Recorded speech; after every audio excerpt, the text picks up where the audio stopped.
ఈరోజు Rajahmundry south India shopping mall ఎదురుగుండా ఉన్న మన పందలపాక అప్పారావు గారి బిర్యానీకి అయితే వెళ్ళామండి. ఈ పందలపాక అప్పారావు గారు బిర్యానీ 30 ఇయర్స్ నుంచి అయితే ఇది ఫేమస్ అండి. దీని గురించి అయితే మీకు పూర్తిగా వీడియోలో తెలియజేస్తాను.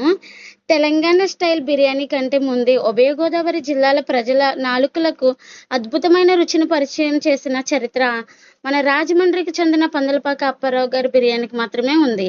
ఇక్కడ ఈ పలావ్తో పాటు స్పైసీ చికెన్ ఫ్రై పీస్, కమ్మని గ్రేవీ దీనికి ప్రత్యేకమైన గుర్తింపుని తీసుకొచ్చిందండి. 3 దశాబ్దాల క్రిందటి నుంచి మన రాజమండ్రి బైపాస్ రోడ్లో అప్పారావు గారు ఈ చిన్న ఫుడ్ జాయింట్ని అయితే ప్రారంభించారు.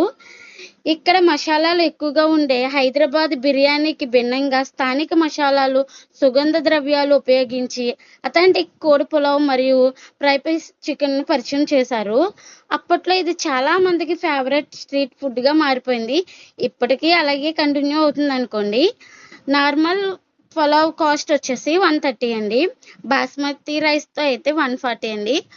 ఇంకా ఎవరైతే ఈ బిర్యానీ టేస్ట్ చూడలేదో, ఇప్పుడే సమ్మర్ కదండి, ఇప్పుడు పిల్లలందరికీ ఇప్పుడైనా ఒకసారి వెళ్ళి మీరు తక్కువ కాస్ట్లో మంచి బిర్యానీ మనకి దొరకాలంటే మన పందలపాక బిర్యానీ అనే చెప్పచ్చు. రాజమండ్రిలో ఎవరిని అడిగినా సరే తక్కువ రేట్లో ఎక్కువ పీసెస్ వచ్చి బిర్యానీ రైస్ కూడా ఎక్కువ వచ్చి బిర్యానీ ఎక్కువ వచ్చేది ఓన్లీ పందలపాక అప్పారావు గారి బిర్యానీ మాత్రమే చెప్పగలరు.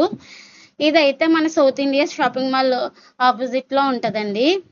దీనికి ఇప్పటికీ అదే పేరు కంటిన్యూ అవుతుందండి. ఈ వీడియో మీకు నచ్చినట్లయితే ఇప్పుడైనా ఛానల్ సబ్స్క్రైబ్ చేసుకొని